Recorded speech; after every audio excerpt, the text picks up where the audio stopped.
الحمد لله رب العالمين والصلاة والسلام على سيد المرسلين وعلى آله وصحبه أجمعين أما بعد أعوذ بالله من الشيطان الرجيم بسم الله الرحمن الرحيم ما آمنت قبلهم من قرية أهلكناها أفهم يؤمنون صدق اللہ العظیم۔ سورۃ الانبیاء کی 5 آیات کا ہم نے مطالعہ کیا تھا پچھلی بار۔ آج آیت نمبر 6 آپ کے سامنے تلاوت کی گئی۔ چند آیات کا آج بھی ہم مطالعہ کریں گے انشاءاللہ۔ سورۃ الانبیاء کا آغاز جیسا کہ آپ نے سنا کل، اقترب للناس حسابهم وهم فی غفلۃ معرضون، اللہ کا یہ فرمانا کہ لوگوں کے حساب کا وقت قریب آ گیا ہے اور وہ غفلت میں ہے، منہ موڑے ہوئے۔ یہ قریب آ گیا ہے اللہ کا فرمانا، اس سے ہمیں سمجھنا چاہیے کہ حساب کا وقت کتنا قریب ہے۔ ہم اب بھی سمجھتے ہیں کہ نہیں، ابھی ہم نے بہت کچھ کرنا ہے، ہمیں ابھی فرصت نہیں ملی ہے اور نہ مل سکتی ہے۔ ایسے غافلوں کے لیے ہدایت ہوتی ہی نہیں ہے، جو اہمیت ہی نہ دے قرآن کو سمجھنے کے لیے، قرآن کو سننے کے لیے، جن کے پاس وقت نہ ہو۔ حضور علیہ السلام نے فرمایا، 2 انگلیاں دکھا کر کہا تھا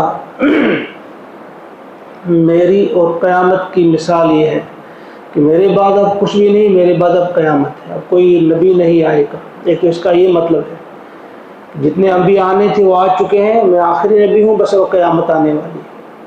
ایک تو اس کا یہ مطلب ہے۔ ایک اس کا یہ مطلب بھی ہے، جو 2 انگلیاں ہیں نا ہمارے سامنے، کا یہ انگلی جو ہے سمجھو آپ پوری دنیا کی زندگی ہے، اور میرا آنا جو ہے یہاں تک ختم ہو چکی ہے دنیا، اب یہ باقی ہے۔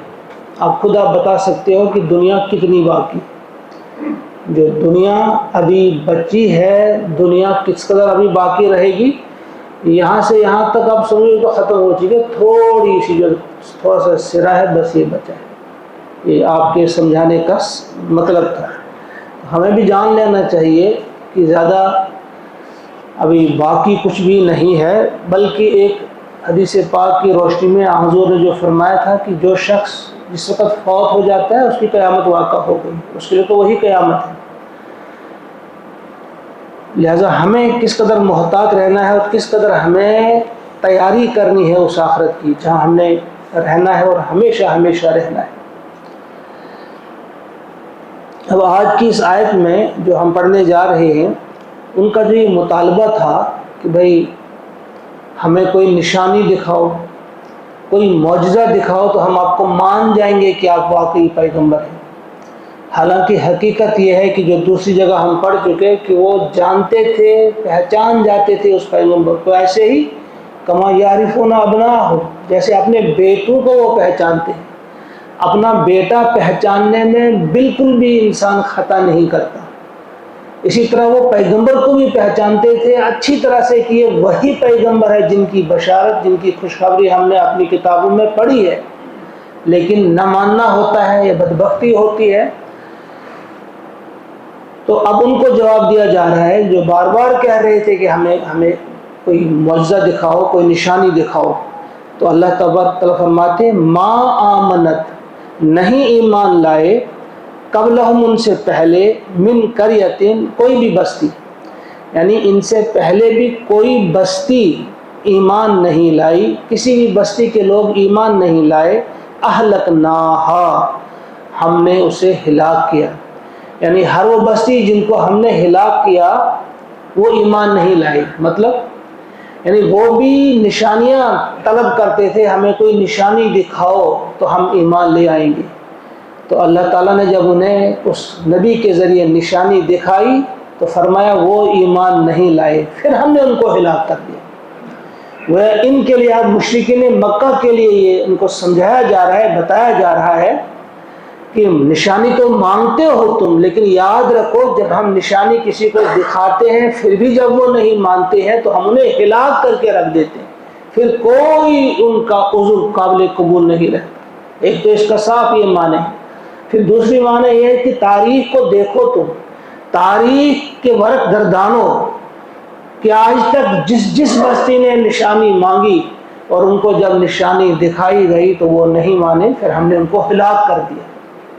اس کے دونوں یہ مطلب ہیں، لہذا ان کو جواب دیا جا رہا ہے تم کیا یہ نشانیاں مانگ رہے ہو، تاریخ کو دیکھو ان کے ساتھ کیا ہوا۔ اب اگر تم بھی نشانی مانگ رہے ہو تو یاد رکھو کہ تمہارے ساتھ بھی کیا ہونے والا ہے۔ اگر تمہیں نشانی دکھائی گئی تمہیں سمجھنا چاہیے کہ یہ تمہارے ساتھ خیر خواہی ہے کہ تمہیں نشانی نہیں دکھائی جا رہی۔ نشانی نہ دکھانا، معجزہ نہ دکھانا، یہ تمہارے لیے اس اعتبار سے خیر خواہی ہے کہ تمہیں مہلت دی جا رہی ہے کہ اب بھی مان جاؤ، اب بھی مان جاؤ، اب بھی مان جاؤ۔ جب نہیں مانو گے تو پھر تمہیں بھی برباد کر دیا جائے گا۔ ما آمنت قبلہم من قریۃ اہلکناھا، ان سے پہلے بھی جن بستیوں کو ہم ہلاک کر چکے ہیں وہ ایمان نہیں لائے، یعنی معجزہ دیکھنے کے بعد بھی وہ ایمان نہیں لائے۔ افہم یؤمنون، تو کیا اب یہ ایمان لائیں گے؟ کہا یہ بھی ایمان لانے والے اس اعتبار سے نہیں۔ وما ارسلنا قبلک، اب پیارے نبی صلی اللہ علیہ وسلم سے فرمایا جا رہا ہے دوسری بات، دوسرا اعتراض جو ان کا تھا کہ بھائی نبی اگر آپ ہیں تو آپ ہماری طرح کیوں کھاتے ہیں، یعنی آپ بشر کیوں ہیں؟ ان کا اعتراض یہ تھا کہ ایک بشر نبی نہیں ہو سکتا، تو فرمایا وما ارسلنا قبلک، ہم نے نہیں بھیجا کوئی بھی رسول قبل کا آپ سے پہلے اے نبی صلی اللہ علیہ وسلم الا رجالا، مگر انسان، یعنی آپ سے پہلے بھی اگر ہم نے کوئی رسول بھیجا تو بشر ہی میں سے، انسانوں ہی میں سے بھیجا۔ نوحی الیہم، ہم نے ان کی طرف وحی کی۔ فاسألوا، تم پوچھو، اہل الذکر، تم اہل ذکر سے پوچھو، ان کنتم لا تعلمون، اگر تم نہیں جانتے، اگر تمہیں اس بات کی خبر نہیں تو انہی سے پوچھو، اہل ذکر سے، یعنی اہل کتاب سے پوچھو، جو تمہیں یہ طریقے سکھا رہے ہیں نا سوال کرنے کے، مختلف قسم کے سازشیں جو کر رہے ہیں، انہی سے پوچھو کہ جن کو وہ مانتے ہیں نبی، کیا وہ بشر نہیں تھے؟ کیا کوئی ایسا نبی ہم نے بھیجا جو بشر کا تھا؟ کیونکہ اس میں بھی دو چیزیں ہو سکتی تھی، اگر نبی کے علاوہ ہم کسی اور، اس بشر کے علاوہ کسی اور کو ہم نبی بنا کر بھیجتے، اگر ہم فرشتہ اتارتے تو اس کے لیے دو صورتیں ہو سکتی تھی۔ ایک تو وہ اپنی اصلی صورت میں آتا، پھر تو تم گھبرا جاتے، پھر تو تم بھاگ کھڑے ہوتے کیونکہ سامنے ٹک ہی نہیں سکتے، اور اگر ہم ان کو انسان کی شکل میں اتارتے تو تم پھر وہی کہتے کہ بھائی یہ بشر ہے۔ تو لہٰذا اس کے علاوہ چارہ ہی نہیں کہ ہم نے بشر ہی کو بھیجا تاکہ تمہارے لیے کوئی اس سلسلے میں بہانہ نہ رہے۔ ان کی کسی اور کو بھیجا جاتا، فرشتے کو بھیجا جاتا، تو انسان کہتا ہے اس کے لیے کیا مشکل ہے یہ کام کرنا، یہ تو اس کو نہ کھانا ہے اس نے نہ پینا ہے اس نے، ہم کو کھانا بھی ہے، ہم نے پینا بھی ہے، ہم نے سونا بھی ہے، ہمارے لیے فلاں کمزوری ہے۔ تو ہمارے لیے اگر نمونہ ہونا چاہیے وہ ہونا چاہیے بشر ہی۔ تو فرمایا آپ سے پہلے بھی جتنے بھی رسول ہم نے بھیجے ہیں ہم نے وہ انسانوں ہی میں سے بھیجے ہیں، انسان ہی بھیجے ہیں۔ تو تم ان اہل ذکر سے پوچھو، اہل کتاب سے پوچھو اگر تم جانتے نہیں ہو۔ ایک تفسیر اس کی یہ بھی کی گئی ہے کہ حضرت علی رضی اللہ تعالیٰ عنہ نے فرمایا تھا نحن اہل الذکر، ہم ہیں اہل ذکر، ہم سے پوچھو، یعنی علم والے یا اولیاء اللہ وغیرہ ان کے بارے میں کہا گیا ہے جو ان سے پوچھا کرو اگر تم یہ اس بات کو نہیں جانتے ہو۔ یہ بھی اس کی ایک تفسیر کی گئی ہے۔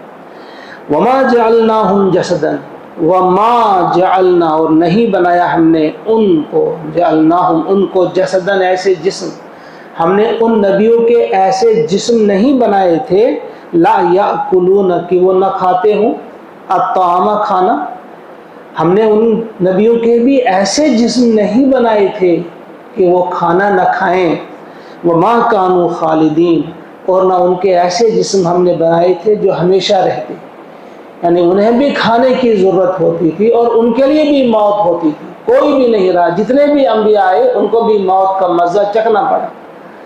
وہ نبی ایسے ہی تھے.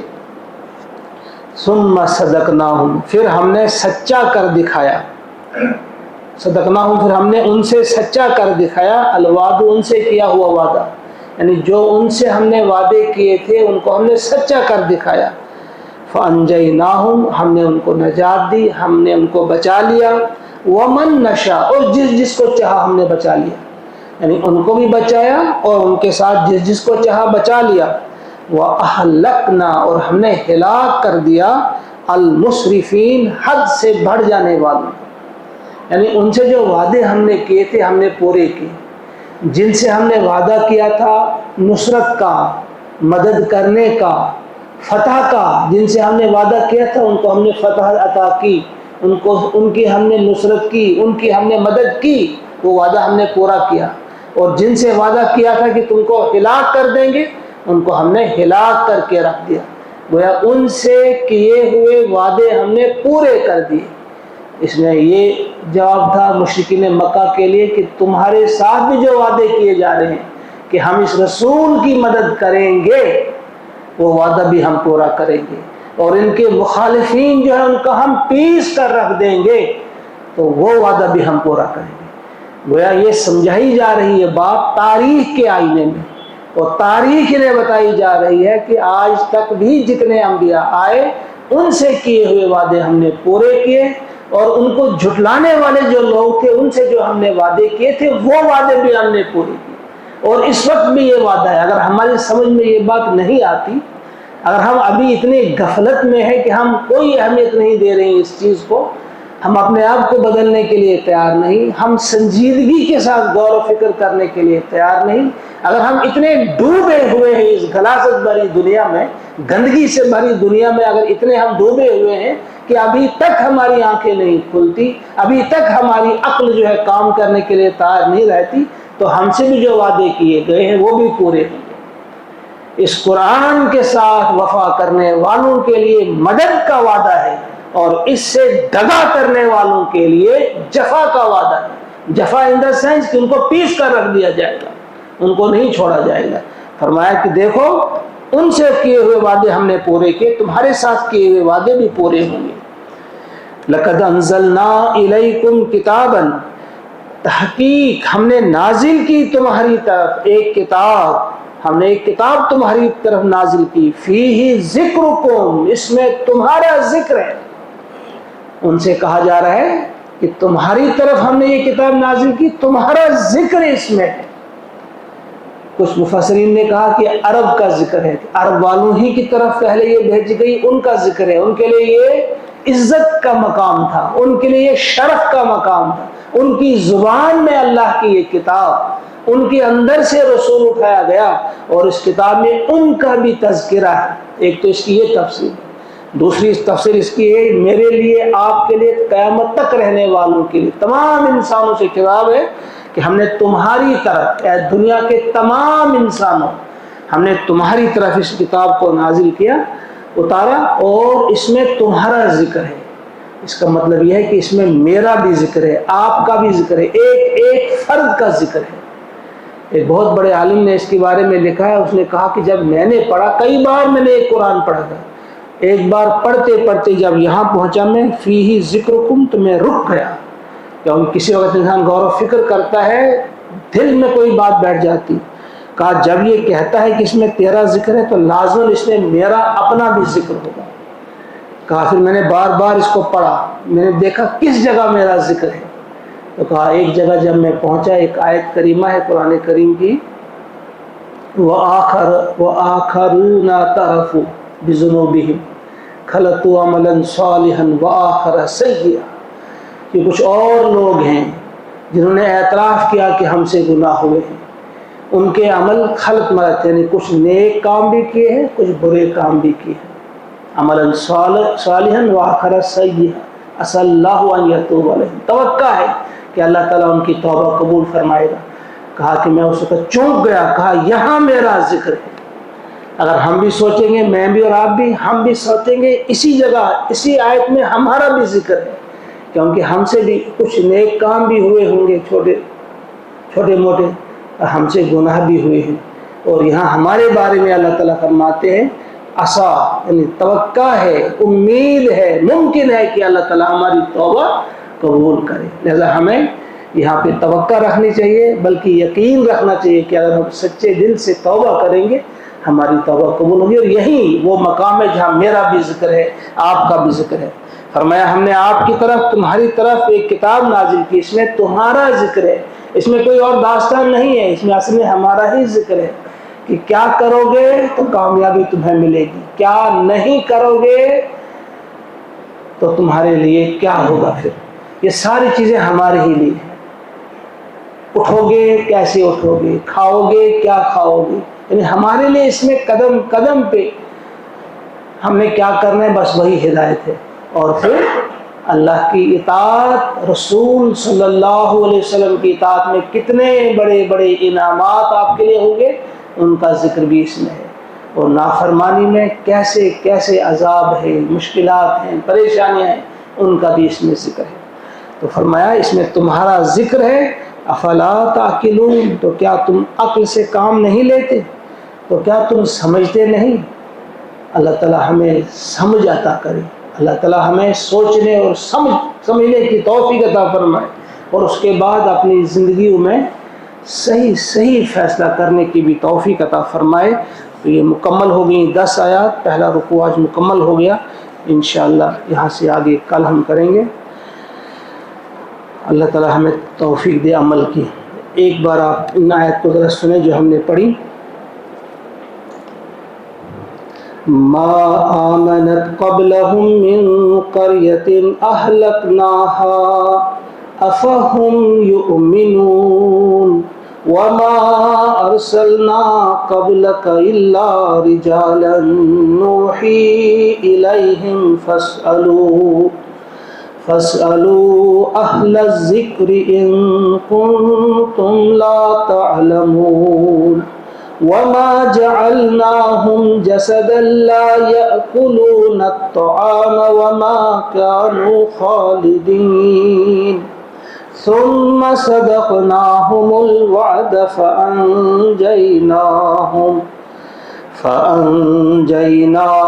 ومن نشاء وأهلكنا المسرفين لقد أنزلنا إليكم كتابا فيه ذكركم أفلا تعقلون صدق الله العظيم اللهم ارحمنا بالقرآن واجعله لنا إماما ونورا وهدى ورحمة واجعله لنا حجة يا رب العالمين ربنا تقبل منا إنك أنت السميع العليم آمين السلام علیکم۔